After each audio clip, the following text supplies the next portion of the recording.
Repare bem, há uns anos atrás eu recebi um convite para poder ir pregar num evento de jovens. E logo que eu recebi aquele convite, na mesma hora, imediatamente, o Espírito Santo me direcionou sobre o que pregar naquela ocasião. Ele me mandou falar a respeito da viúva de Naim. Aí, meu irmão, manda quem pode, obedece quem tem juízo.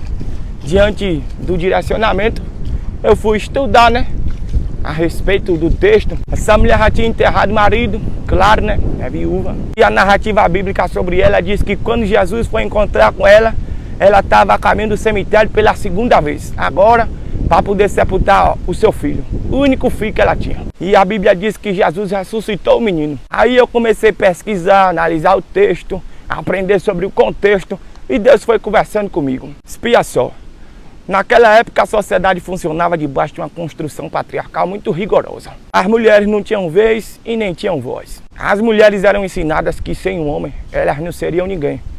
Elas cresciam debaixo da ideia de que dependiam do homem. Eu dependo do homem.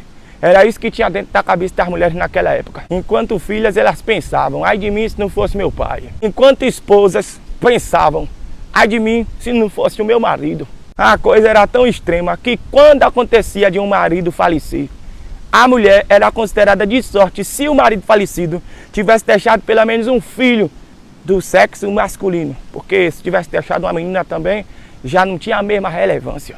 E no caso da viúva de Naim, o negócio é grave porque ela perdeu o marido e o único filho que ela tem, o único homem que lhe restou em sua vida, ela está indo enterrar também. Como mulher criada debaixo daquelas ideias, dentro daquela sociedade, ela está dilacerada, porque todas as suas fontes de dependência se foram. Considerando o contexto em que vivia, considerando a ideologia social, com toda certeza, aquela mulher estava pensando, ai de mim, porque toda a minha vida dependia deles e eles não estão mais aqui. E lá vai a mulher chorando, mais uma vez a caminho do cemitério.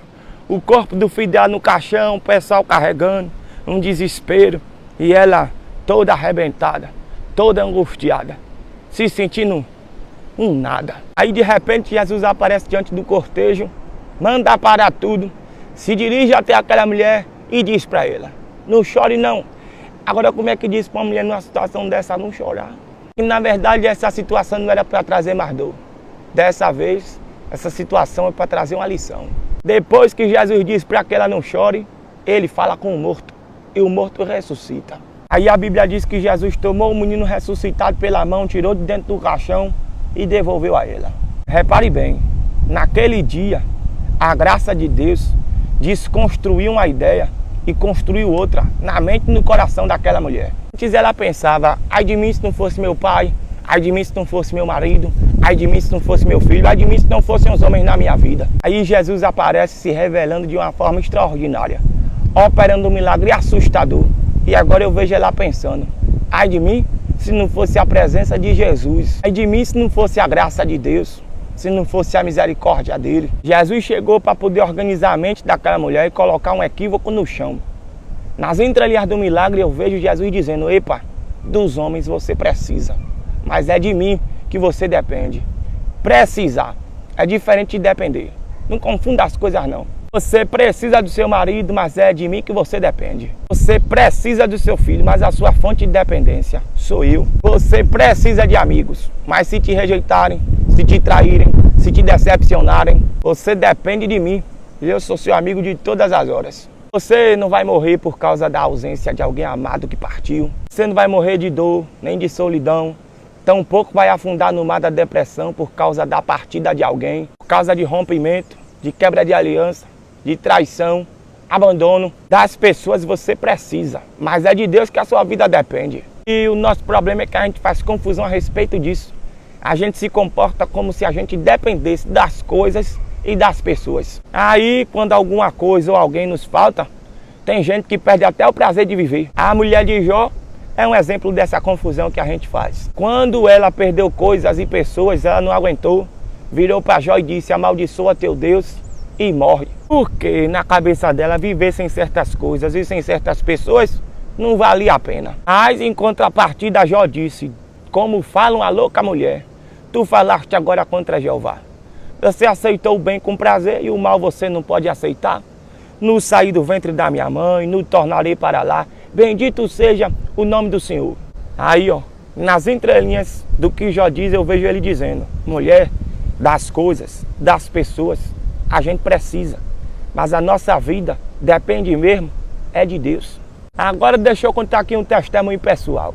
Eu precisava fazer esse resumo da pregação daquele dia para poder você entender o testemunho na essência. Eu lia o texto, estudava o texto, refletia sobre o texto para poder falar no evento, né? E Jesus ia conversando comigo. É de mim que você depende. Ao perder coisas, ao perder pessoas, não se desestabilize ao ponto de perder toda a noção, todo o equilíbrio. Lembre e nunca se esqueça que eu sou a sua fonte de dependência. O Espírito de Deus me dizia: é isso que você vai pregar no evento. Aí, um dia antes de eu viajar para poder ir pregar, eu fui arrumar a minha mala, né? Peguei minhas vestes, uma beca de respeito para poder realçar minha elegância, que já me ocorre naturalmente, graças a Deus. Mas na hora que eu fui pegar meu sapato para poder colocar na mala, o único sapato que eu tinha na época, o bicho estava descolando, que estava com um buraco medonho debaixo. Eu colava e ele descolava. Eu colava e ele descolava. A cola acabou e o bicho estava lá com a bocona aberta. E eu pensei: misericórdia, deu ruim. Mas aquela palavra não saía da minha cabeça e eu estava recebendo de Deus a mensagem: é de mim que você depende. Deus falava comigo o tempo inteiro. As coisas e das pessoas você precisa, mas a sua fonte de dependência sou eu. E eu estava arrumando a mala por volta das 10 da manhã do dia anterior da viagem. E eu preocupei, né? Porque do jeito que o sapato estava descolando, eu corria o risco de perder a sola caso eu calçasse aquilo. Passar vergonha, entendeu? Um pedaço do sapato ficar pelo chão mesmo. Eu não tinha dinheiro para poder comprar outro. O evento era importante. Eu pensei: vou passar vergonha.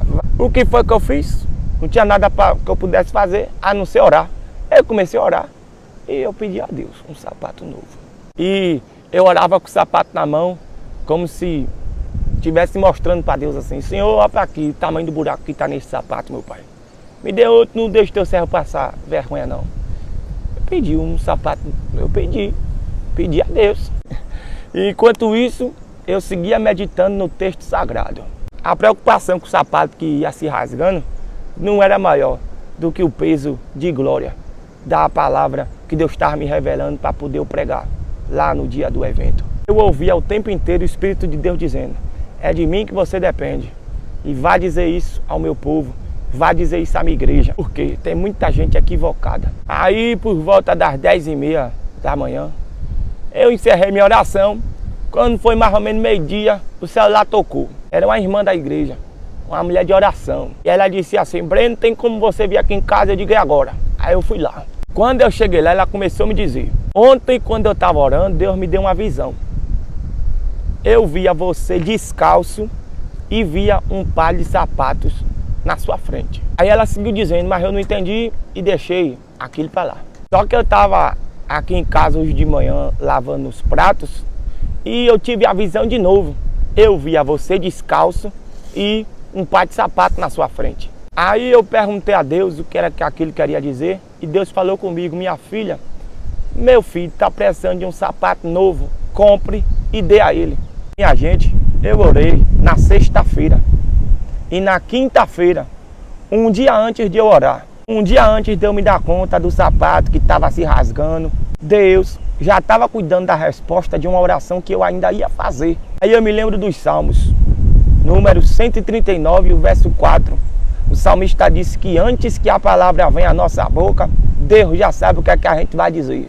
Eu orei na sexta-feira, mas Deus já tinha falado com ela na quinta e sábado, no dia de eu viajar de manhã cedo, eu estava colocando um sapato novo dentro da mala para poder chegar elegante no evento, não passar vergonha. E Deus naquele dia falou comigo e me marcou de uma forma profunda. Acima de tudo aquilo quanto eu preciso, está o Deus de quem eu dependo. Pode até nos faltar em alguns momentos aquilo que a gente precisa, mas o Deus do qual dependemos sempre cuidará de nós. E Ele olha por nós nos detalhes. Então, meu irmão, minha irmã, não fique atordoado, desesperado, angustiado, pensando até em morte por causa do que você perdeu, ou por causa daquilo que lhe falta. porque você não tem o que você precisa. Porque aquele de quem você depende cuida da sua vida com muito esmero. E eu queria deixar esse testemunho registrado aqui.